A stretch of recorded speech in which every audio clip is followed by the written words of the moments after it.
வணக்கம். இன்றைய விரைவு செய்திகள். தமிழர் தாயகத்தில் மே 18ஆம் தேதியை தமிழ் தேசிய தொக்கு தினமாக அனுஷ்டிக்குமாறு ஒருங்கிணைந்த தமிழர் கூட்டமைப்பின் தலைமை ஒருங்கிணைப்பாளர் தவத்திரு அகத்தியரடிகளார் வேண்டுகோள் விடுத்துள்ளார்.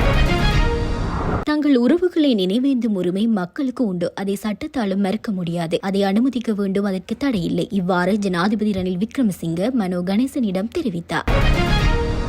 இலங்கைக்கான அமெரிக்க தூதுவர் ஜேலிசங் யாழ் மாவட்டத்திற்கு இன்று விஜயம் செய்து பல சந்திப்புகளில் ஈடுபட்டார். மிகவும் கடினமான சூழலில் தற்போது தமிழர்கள் உள்ளீர்கள் என்பதை ஏற்கின்றோம். இலங்கைக்கான அமெரிக்க தூதுவர் ஜேலிசங் தமிழ் தேசிய கூட்டமைப்பு நாடாளுமன்ற உறுப்பினர்களுக்கு இடையில் நேற்று விசேட சந்திப்பு நடைபெற்ற போதே அமெரிக்க தூதுவர் மேற்கண்டவாறு கூறினார்.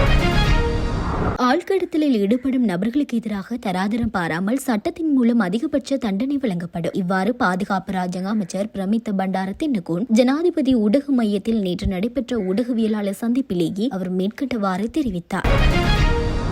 ரணில் ராஜபக்ச அரசை வீட்டுக்கு விரட்டியடிப்பதற்காக ஐக்கிய மக்கள் சக்தி கூட்டணியுடன் அனைத்து சக்திகளையும் ஒன்றிணைக்கும் பொறுப்பை முன்னெடுக்குமாறு முன்னாள் ஜனாதிபதி சந்திரிகா அம்மையாருக்கு அழைப்பு விடுத்துள்ளார் நாடாளுமன்ற உறுப்பினர் டிலான் பெரேரா.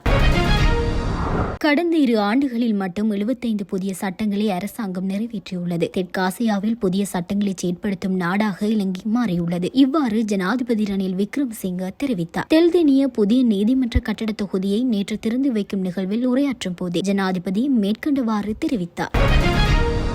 இனப்படுகொலை போரின் வழிகளை தலைமுறைகளிற்கும் கடத்தும் வகையில் தமிழர் தாயகம் எங்கும் முள்ளிவாய்க்கால் கஞ்சி பரிமாறும் நிகழ்வுகள் முன்னெடுக்கப்பட்டு வரும் நிலையில் யாழ் பல்கலைக்கழக மாணவர்களால் யாழ் கல்வியங்காட்டு சந்தையில் முள்ளிவாய்க்கால் கஞ்சி வழங்கி வைக்கப்பட்டது. நீர்வளங்கள் மற்றும் தோட்ட உட்கட்டமைப்பு அபிவிருத்தி அமைச்சர் ஜீவன் தொண்டமானின் தலைமையில் மன்னார் வெள்ளாங்குளம் பாலியாறு நீர்த்திட்டம் நேற்றைய தினம் வைபவ ரீதியாக ஆரம்பித்து வைக்கப்பட்டுள்ளது. அதனைத் தொடர்ந்து பாலியாறு நீர்த்திட்ட அலுவலகமும் திறந்து வைக்கப்பட்டுள்ளது.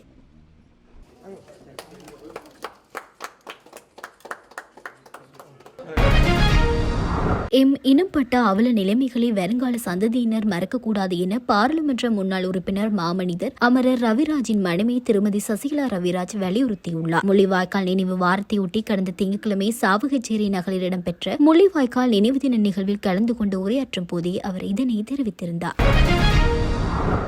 முரசு டிஜிட்டல்